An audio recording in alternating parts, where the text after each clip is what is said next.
We have breaking news. According to reports, the 49ers have begun negotiating a contract extension with George Kittle.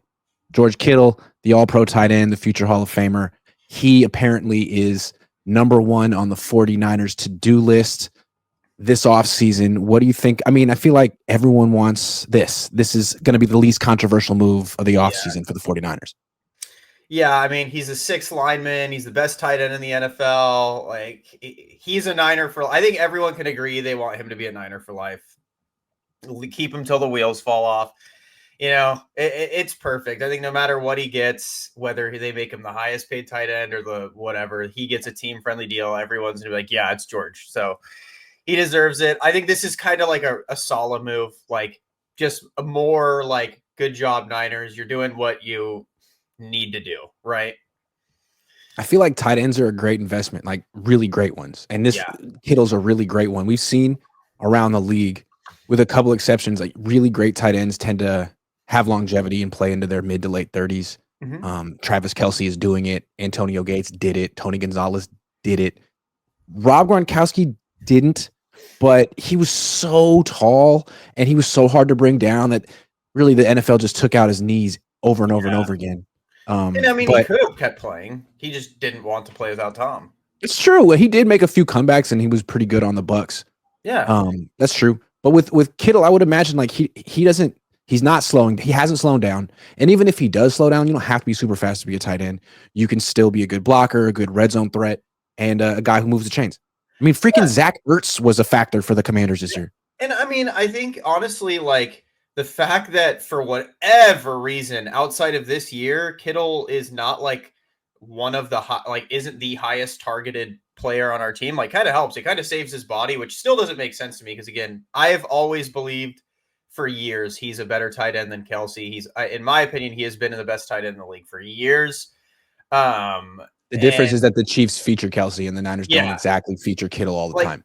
If you look at the quarterbacks George Kittle has made look good, like when they target him, like Jimmy, Beathard, even when backups come in, when Trey Lance comes in, they trust. Like every quarterback leans on George. Like even Purdy, when he's struggling, who's he leaning on? George, not Debo, not CMC, who's always hurt. George, like George is just old reliable. You got to keep. You could argue that George is the biggest mismatch in football.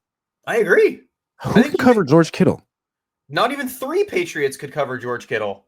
You can't put a corner on him because he'll just block you off the field and you'll run at him. You can't put a linebacker on him. No linebacker can cover him. Can Budda Baker cover him? It seems like he is the biggest mismatch. Yeah. And the Niners, like I'm looking at his stats right now, he hasn't had 100 targets in a season since 2019, whereas Travis Kelce hasn't had fewer than 100 targets in a season since 2014. It's just the difference of playing for Kyle Shanahan and Andy Reid. Yeah, I mean, I honestly feel like even the Super Bowls would have looked different if they targeted Kittle more. Like, I don't get why Kittle is not our feature guy as opposed to Debo. Like, you know what's so frustrating about Kittle or about the way the Niners use Kittle in the playoffs? They don't. Yeah. 12 career games in the playoffs, 33 catches. Like, what? They use him as a lineman because their offensive line is too piss poor to block really good defensive lines. So when we get in the playoffs, Kyle's too scared to pull George off the line. But in my opinion, he needs to just be a chip. But that's why Kelce will go down as maybe the better tight end all time, because Andy Reid put him in a position in the playoffs to have an all-time NFL record, 174 catches, more than Jerry Rice. Yeah.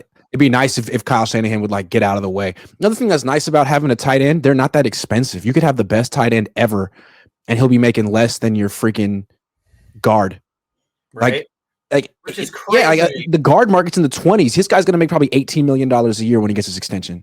I'll tell you this, though. I think Brock Bowers, he's going to change that market. I think Brock Bowers is going to be kind of that shift. Like, I think Kelce and Kittle are starting to turn it, but I think Bowers is going to totally flip it on its head where he's like, well, I want receiver money because I'm better than any receiver we got. So, yeah, I don't understand why tight ends don't get receiver money. I mean, I guess is the thought process like, oh, they're injury prone because they block? Like, actually, you could argue that tight ends are more durable than wide receivers because wide receivers are so, predicated on being the fastest players on the field. And once they lose a little bit of speed, they're done a lot of times.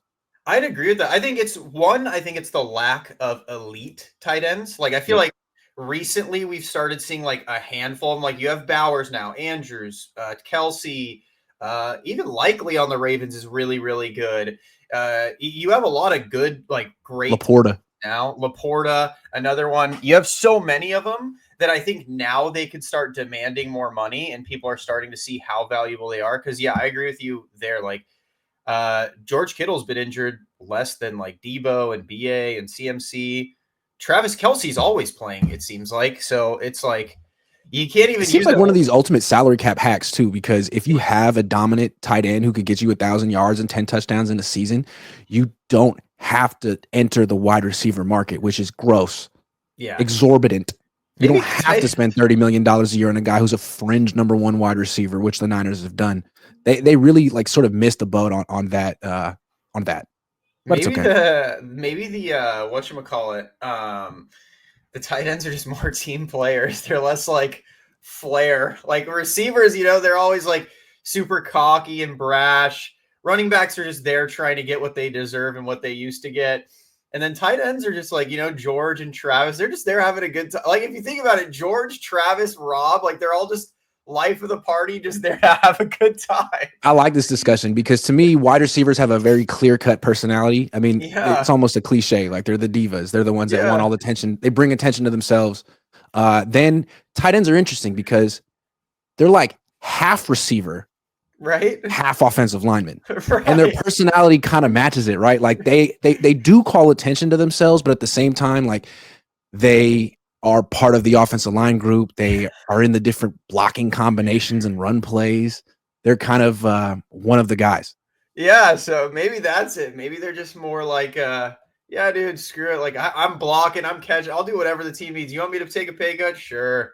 Like, I don't care. I'm just here to have a good time. Of all the extensions the Niners have given out the last few years, this would be the best one by far. I mean, oh, for sure. Yeah, the quarterback one that's coming up, I have questions. The Nick Bosa one, I mean, I'm not sure he's worth $34 million a year. Ayuk, yikes. McCaffrey, Trent Williams, but this one I think is going to be phenomenal. And it's interesting. I think he's going to end up being cheaper than. Let's say the next one is Fred Warner. He might want an extension too. I think Fred Warner would be even more expensive than Kittle, and I'm not sure that Warner is a better player than Kittle. In fact, I don't think he is. I don't know. What do you think? I think low key, besides Trent Williams, I think Kittle's the best player on the team. I think he's like, I think Fred is great, but I think Kittle's the best player on the team. Full stop. I'm not sure about really. 37-year-old Trent at this point. I don't know. Maybe not any like this second, but Trent when he's like healthy and there. I think Trent's the best left tackle in NFL history. Like, I think that dude is incredible. But yeah, I think best on the team is definitely like right now, I would say Kittle. Christian's like kind of out of it. BA, you don't know what's going to happen.